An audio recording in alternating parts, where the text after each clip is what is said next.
Welcome to the Author to Authority podcast. And I've got something that's counterintuitive for you today. What if I told you that if you're suffering from imposter syndrome, it means you are on the right track in your business?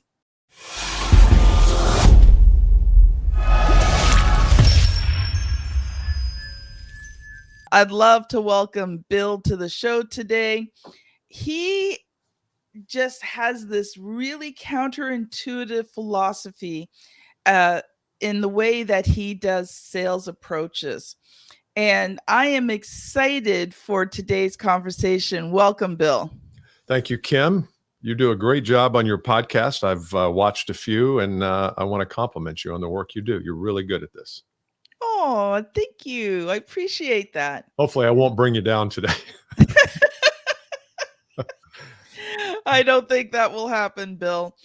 Bill, I always love to start with one of the big questions first. So, let's just, give a really brief answer and then we'll explore this. But, we know that entrepreneurs suffer from imposter syndrome. To you, what is it and what does it mean as an entrepreneur?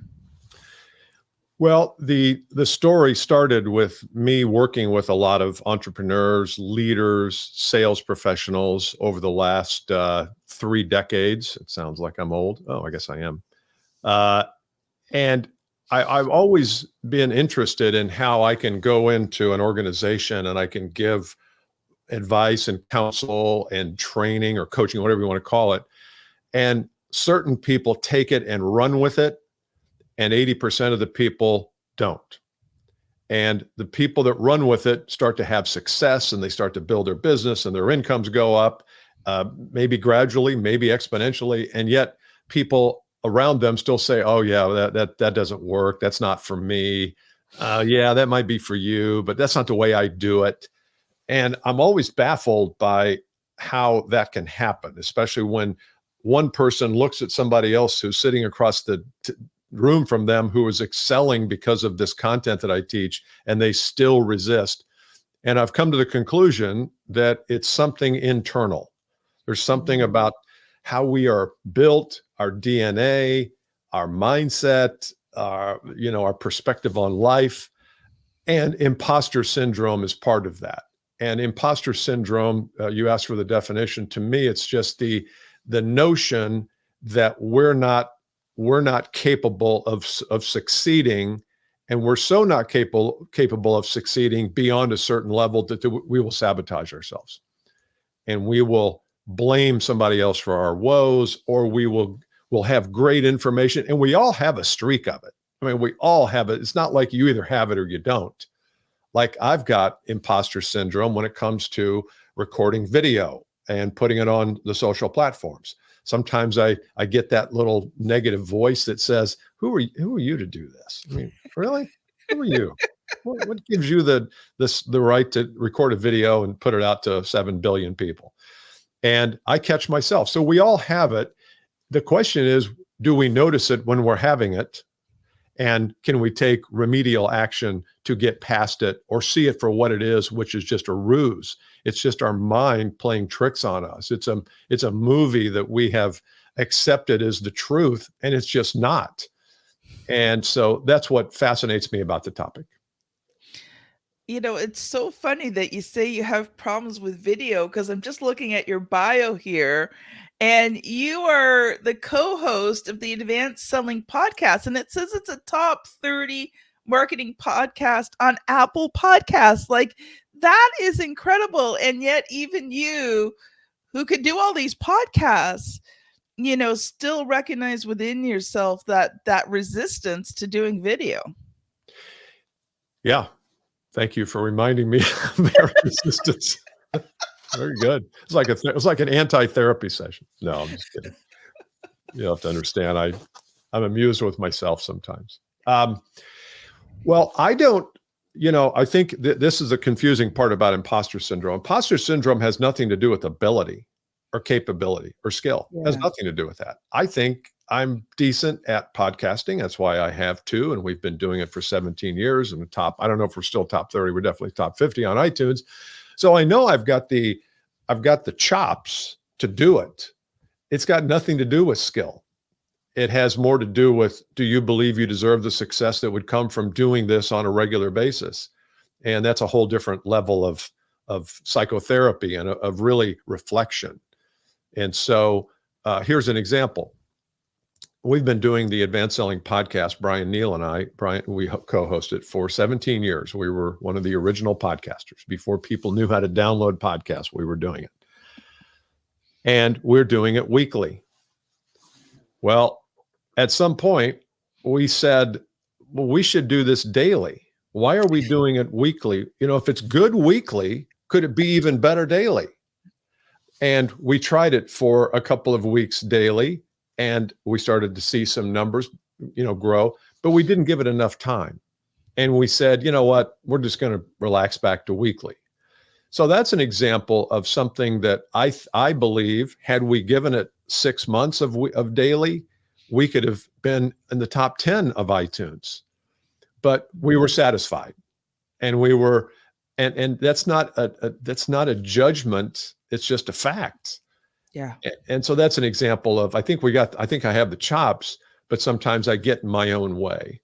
And I think for authors, I know you speak pretty heavily to people who have written books or thinking about writing books. And that is one thing that gets in the way of an author is, am I really up to putting my thoughts, getting my thoughts out of the brain onto a piece of paper? And am I willing to distribute that? Because haters will come. People will say, they'll review you on Amazon and they'll say, what was this pile of garbage? I didn't like it. And we'll look at the one, we won't look at the 9 who loved it. We'll look at the one who didn't, and we'll take that personally. That's imposter syndrome. I love that. And it is so true. One of the things that I talk to my clients about early on in the process is the fact that, when you're writing your book, if you looked at, it's not really 100 people, but if you look at the top of the 100, the 85 to 100, those are the people that, love you, love your book. They're your brand ambassadors. They're the ones that, are going to tell everybody about your book. They're going to share it out, and you don't even have to do anything. They just love you. Mm-hmm. But then at the other end, there's that 10 to 15 at the other end %. And they hate you, they hate your message. And, given the chance, they will actively promote against you, including really interesting Amazon reviews. Yeah. I'll share a funny story. So when I first started writing books back around 2011, 2012, wow, I can't even believe it's been over 10 years. I wrote books on network marketing because that's what I was doing at the time. And I wrote books to help people in network marketing and to help my team members to sell and recruit. Yeah. So the one book was called Network Marketing Recruiting. Pretty basic, pretty to the point. 50 ways to find leads for your network marketing business. Anyway, I get a review on Amazon, a 1-star review from someone who says that they didn't like the book because it was about network marketing. And yet, wow, as much as I knew that review was just stupid, I still remember it to this day. You don't remember the other 100. You remember that one, and you're bringing it up. Yeah. But I think, the thing is that there are going to be people who don't like you, don't like your message. And it's something you just have to accept. I tell my clients, don't even worry about them. Don't think about them. Don't focus on them. Focus on the people who are going to love your book.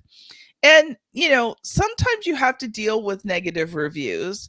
There have been a couple of times on Amazon where there was a couple of reviews that were more personal attacks than that. And, I had to go to Amazon and they deleted those reviews, because it wasn't fair. And just so you know, audience, if you do get reviews like that are like personal attacks, really don't have anything to do with your book, or, or just really malicious, you do not have to leave those comments up there. You can go to Amazon and ask them to review them. And if they feel that, they go against their terms and conditions, they will remove them. So that is a good thing. But one thing I was thinking of is while you were talking is the fact that we use when we're feeling like imposter syndrome, we sabotage ourselves. And I can remember times over the years where I did that because you were correct. I didn't believe I was worthy of the success. And I look back at that now and I think, oh man, if I had just known about this back then, if I could have just conquered this back then, how much further along the road would I be? And I think it's just really important, the title of today's things is Diagnosing Our Imposter Syndrome. Mm-hmm. So, Bill, what I would love for you to do is I'm going to get you to share in a moment about diagnosing our imposter syndrome. But we are going to stop right now for just a really quick ad break. I promise you 17 seconds or less, but I have resources, free resources that you are welcome to take advantage of. And so listen to this quick ad and we will be right back. One of the keys to becoming an author is hiring the right publisher. It's the difference between having a book that converts readers into clients and one that sits unused on a shelf. Check out 7 questions to ask before hiring a publisher. Get it free at authortoauthority.com/publisher. Welcome back. Bill, I would love for you to share, how do people diagnose if they're suffering from imposter syndrome? Great question. So here's how I recommend, and again, my business is not just an imposter syndrome. That's not what I coach on solely. It's just that that's a thing that gets in the way from my other work, which is where I'm coaching and training people in the art of achievement and sales achievement and high income for high income earners. So the first thing I always say is list out or think about the things that you should do that you don't do in business, the things you should do, but you don't do. Let's say in my business, I know I should create, well, this is actually something that we're finally doing, but I've been putting it off for years. We're creating a program next year called the $1 Million Seller. And the $1 Million Seller is a combination digital and coaching experience. It's a 12-week course, and we're launching in the middle of January. And the idea of it is I've got 12 lessons that I have scaled all my material back to 12 of the key lessons that if you will do these things and do them consistently over time, you will generate exponentially more business and more income. Will you get to the $1 million? I don't know. Maybe not. But if you can go from 100 grand to 300 grand, that's an exponential improvement in results. And I have had this program in my Google Drive for 2 years without letting it go. Well, that's an example of I knew I should do it. Back to my definition of how you diagnose is what's something that you should do, but you don't do. And then ask yourself the question, does it have anything to do with imposter syndrome? Like if I said, you know what, I want to be in the National Basketball Association. I played basketball all my life. I love it. I'm pretty good at it. But I'm 67 years old and a white dude who can't jump anymore. Probably not going to make it in the NBA. Now, should I go work out? Should I work on my jumping skills to get in the NBA? Yeah, but come on. So that's not an example of something I should do, but I don't. That's not imposter syndrome. I wouldn't have the ability. But most of the things in business are not that way. So it could be something like, yeah, I know I need to post more on LinkedIn. That's the typical thing that I hear from my clients. Yeah, I know that I've got to do a better job at marketing myself and marketing our company, and our marketing department's terrible. They don't bring any leads in, so I know it's up to me, but I just don't have the time. Well, that's BS. You know you have the time, or you don't make the time because you're afraid of what the world will say. You're afraid of what your colleagues will say. Who I saw you're putting more LinkedIn. I've got this exact example of a client I'm working with. There's 20 people on this team. 5 people are doing LinkedIn videos on a consistent basis, and they get crap, they get garbage from the other 10, 12 people. Now it's in good humor. Like, yeah, I saw that. Your head looked like, where'd you get that tie? But they have burrowed through that and they keep doing it, and the results are starting to show for themselves. So that's an example of, I know I should do it, but I don't do it. And don't blame it on time, or I don't know how to work my phone, or, I don't sound good on recording. I mean, we all have that garbage that goes through our mind. It's because you're afraid of what the world will think, and you might even succeed wildly. What will you do with that? What will you do with success where people are coming to you saying, I want to work with you? Because we always say, I know I'm rambling. We always say, oh, we would love it if we had inbound calls. God, if I didn't have to make another cold call, life would be so good. And then I give them the exact way they can do it. And they say, yeah, but that's how I grow my business. I make cold calls. I don't like them, but I make them. Well, how good are you at making them if you don't like them? I don't find people really do them that frequently. I think we talk about cold calling, but we don't. There's a difference between talking about it and doing it. So I give somebody the exact plan for, here's how to do this, here's how to get inbound leads, and they don't do anything with it. And I'm convinced it's imposter syndrome. It's they wouldn't know how to act if they didn't do cold calls. And what if I became massively successful? What would happen then?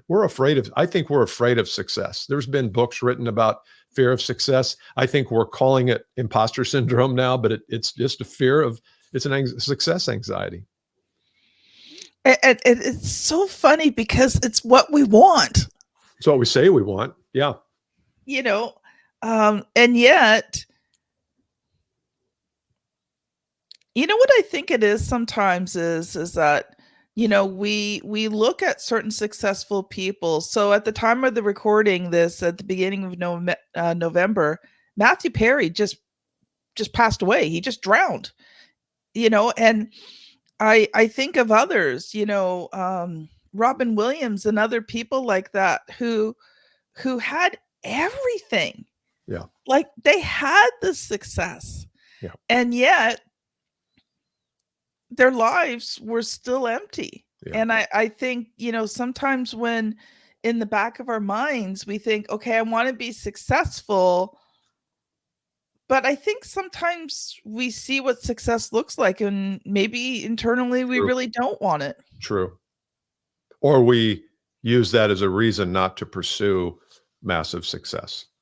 You remember the VH1 program called Behind the Music? I don't know if I remember it, maybe I'm older, but back when VH1 first started, MTV VH1, they had a program called Behind the Music. And that was the story every week. Person grows, sings, gets famous, goes to drugs. And if they don't die, if they make it through it, then they get centered and grounded and they have a great career. But it's like everybody goes through that. And the imposter syndrome says, you're not as good as the $12 million you just made you think you are. So you're going to sabotage yourself to get back to the thermostat regulation. Yeah. And so there's a lot of that in music, and especially when you go from, making no money to making $50 million a year because you have a hit record. That will mess you up if you're not grounded. It just will. Yeah. I mean, how many times do we need to see it before we say, yeah, that. But if we then take that and say, well, see what happened to Michael Jackson with profile, I don't want any part of that. So I'm just going to rest here. I'm going to be happy with my job where I go in and work from my cubicle, 10 hours a day with a fluorescent lit room. I'm going to be happy with that because I don't want that to happen to me. And we don't see that there's an in-between. You don't have to be insane and crazy to be massively successful in sales or business, but you do have to stay grounded. And part of staying grounded is knowing yourself well enough to know that when you don't want to do something and you think about it a little bit, you say, yeah, now I know the real reason is that I don't want haters. I don't want people to see my flaws.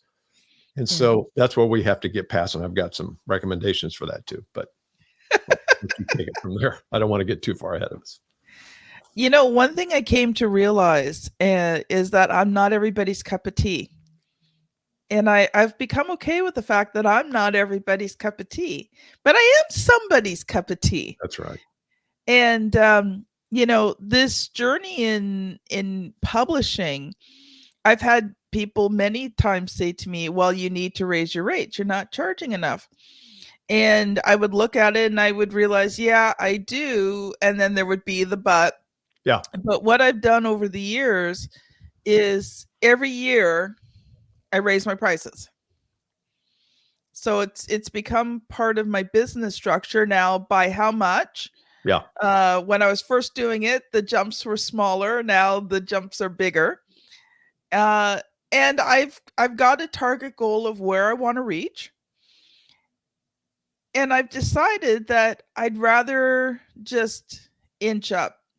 And I know that might be a bit of imposter syndrome, but it's actually worked for me over the years, as opposed to making these massive jumps where I don't feel comfortable with it.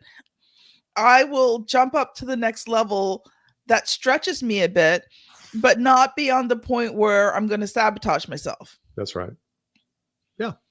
And it has worked well. Yeah, you're aware of that, and so your strategy is in line with that. Your mindfulness of that, and so I think it's easy for somebody to come along, and I have that happen in my business too. You're not charging enough. Well, okay, so and what's just bump my prices up, triple my prices. I've had consultants who say you're just not charging enough. Then I've had other people come in and say you're getting that for that. So it's. Where are you comfortable? Where can you look somebody in the eye and say, yes, it's $7,000 a month for a corporate training package that's 6 months minimum, and look them in the eye and know that thing could be worth $5 million to them, but it's only $7,000 to you to buy it. And we've got to look them in the eye and not sheepishly say it's $7,000 a month. We have to say it's $7,000 a month or whatever the number is. Yeah. I think the other thing I've realized too, and I want to get to your book, so we're going to switch to that in a minute. But the other thing that I realized too is that if I want to charge more, I also have to build the network of people who will pay for that. That's right. Because the current network I have will pay what I want. But if I want to charge significantly more, well, I have to up my network and meet with a higher class of people and network with a higher class of people that will be able to afford it. I mean, it's great to say that, okay, I'm going to 3 times my price, but if your leads, if your prospects, if your network is sustained at like a certain level, trying to raise it 3 times it. Yeah, I have some thoughts on that. Can I share a couple things? Sure, go ahead. There is this thing called minimum viable product, MVP. You've heard of it. And the idea with that is to get something out there. Really just get something out there to the market, whether it's a book or a freebie or a lead magnet or web page or whatever. Just do the minimum you can do and get it out. And I think that's a good strategy. The problem is, we usually go from nothing to minimum viable product, and then we stop there. So, for example, a freebie.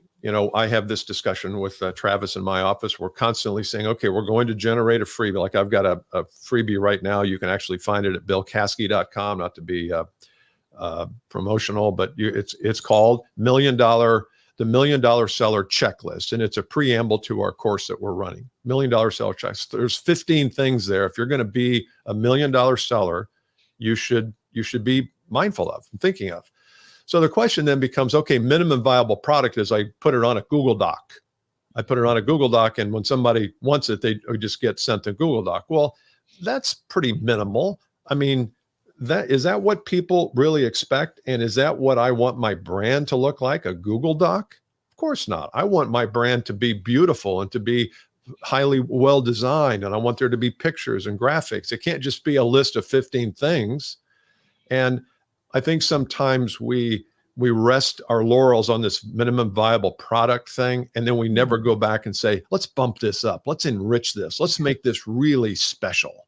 Because that takes a lot of work. What picture are we going to use? What's the font? How long should it be? Are people really going to download 12 pages? You know what? They're not downloading. They're watching it on their screen. But if you can make it beautiful and make it really intriguing and compelling, that's going to attract a better class of people, so that when you list your price, they're going to kind of realize that your brand is a premium brand. And I think a Yeah. lot of times we go into the marketplace with a low price brand, and then we say, well, we can't raise our prices. Well, it's because your brand is not, it's not congruent with your pricing. So change your brand, and the people I think that will follow you will be a better class of person, higher ability to pay. I so agree. I so agree. Bill, let's change course here because you are an author. And so, first of all, tell us the name of your book and where can people find it? Yeah, I got her. Just happen to have a copy right here. It's called Same Game, New Rules. Whoops, get the shine off of that. Same Game, New Rules. I wrote it many years ago and have updated it many times since. You can find it at on Amazon, obviously, or any of the booksellers. I wrote it because I needed to get this stuff out of my mind onto paper. And I would go out and I would train people, and they would give me their problems, and we would hatch workarounds and solutions. And for 6 months, every day I would come back and I would deal with a problem. Like, I'm not getting enough leads. I don't feel confident enough in sales. I'm not talking to the right person. I get pushed down into the organization. And so every day or every week I would write some of these. And so there's 23 chapters in here. They're all 3 to 4 pages. And it's an evergreen kind of book. It was written 20 years ago, but I've taken some things out over the years, but it's generally the same thing that, everybody faced 20 years ago, we're facing today. So that's and I've sold, I don't know, 30,000 copies of these. So it's over 20 years. That's not a lot, but I've generated a lot of business from it, a lot of consulting and training business. And that's why I wrote it. It wasn't to get rich on a book. It was to have people go to the website, connect with me, get on the email list. And that's the future of publishing, obviously, or has been. I love it. I love it. So, Bill, I'm going to ask you the question that I ask every single author that comes on the show. And audience, you know what it is? What was the good, the bad, and the ugly of writing and publishing that book? The good, the bad, and the ugly. Well, the good was I got some advice early that said, go out and spend $1,000 and have the cover designed, and print the cover out and put it in a binder.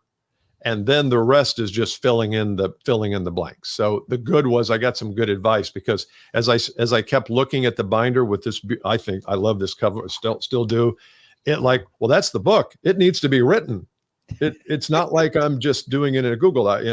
I keep mentioning Google Docs, but the point is that I had that design. So that was a good thing. I got some good advice. The bad thing is, you can proof and edit. And the first time I got the book, I'm holding, I was like, wow. And I literally opened the page and I saw a mistake.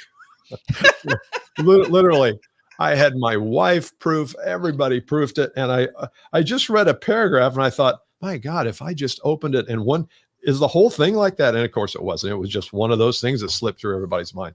So and I think that's the downside of, or that's why we hesitate hitting publish, because we're afraid that it's just not going to be right. The ugly is doing the next one, because I feel like this should be an annual book. Things change so much in the world of sales and sales achievement, as I call it. I could do a 2024 version, update it, and then it would have modern things to it. And I haven't done that because I haven't found a way to take these 23 things and sift through them and decide which ones are still relevant. And so I haven't done that. So the ugly is, I know I've got another book in me, and I just haven't written it. I'm laughing because I've got quite a few of my clients who we've done more than one book with, and they knew they needed to do the second book. And in some ways, the second book was almost harder than the first book. Yeah. And it had to do a lot with imposter syndrome, because you think, okay, I did the first book. It was great. It's good. But am I good enough to do it again, or am I a one-hit wonder? Yeah. Yeah, I agree with that. I've written some other, we'll call monographs here. Like one of my favorite books is this thing that I wrote called Quotes That Inspire Me. And it's 25 quotes from famous people, Beethoven and, wild, crazy, Aristotle and people like that. And then I, at the bottom, comment on it and I talk about how it relates to today. And I send this out to all my clients. I don't sell it online. I just send it out to all my clients. And people love that because people like quotes, especially if they're, from 2,000 years ago. For some reason, those people have more compelling quotes than we do today. But that's an example of, I just needed to get this out. I needed to have something to send to clients. And so I think my next book will probably be more of a monograph. It'll be a 70 to 80 page book rather than a 300 page book. I think I think our attention span can handle that better. Bill, we are out of time, my friend. What I would love for you to do is share one final thought with us. And then if people have enjoyed today's episode, how can they connect with you? You can connect at BillCaskey, CASKEY.com. All of our free stuff is there. And these little checklists that we have created are there too. We've got one for leaders and one for high income salespeople and also one for brand new salespeople. I think the thing that I would leave people with is, again, that idea of imposter syndrome. We all have it in different areas. And the more clearly we can identify it and recognize it for what it is, the quicker we'll move past it. I have two things that I was going to talk about. We can do it again sometime. But the idea that do you have an obligation to your audience? If you don't feel like you're obligated to your audience, you're not going to burst through that thing. Like I'm to the point where I feel like, you know what, I've got enough followers that I'm kind of obligated to come up with new stuff. I want to do that. I want to serve them. And once you feel obligated to your audience, then it becomes easier to burst through that because it's not about me anymore. It's about them. It's about what I can do to help them grow. And so obligation is a weird word, but I think if you're not obligated to your audience, then it's too easy to say, I'll do that next year. I'm not going to do that. Love it. Love it. Such a unique way of looking at it. Audience, if you have enjoyed today's episode, then if you are on your podcast app, I want you to scan back about 20 or 30 episodes to episode 423, taking your business to the next level with my dear friend, Claudine Pereira. If you are on YouTube watching this, as you know, you will see the thumbnail somewhere here on this screen, and it will take you to that video. Audience, thank you so much for listening, and we will see you on the very next episode. Bye now. Thank you, Kim.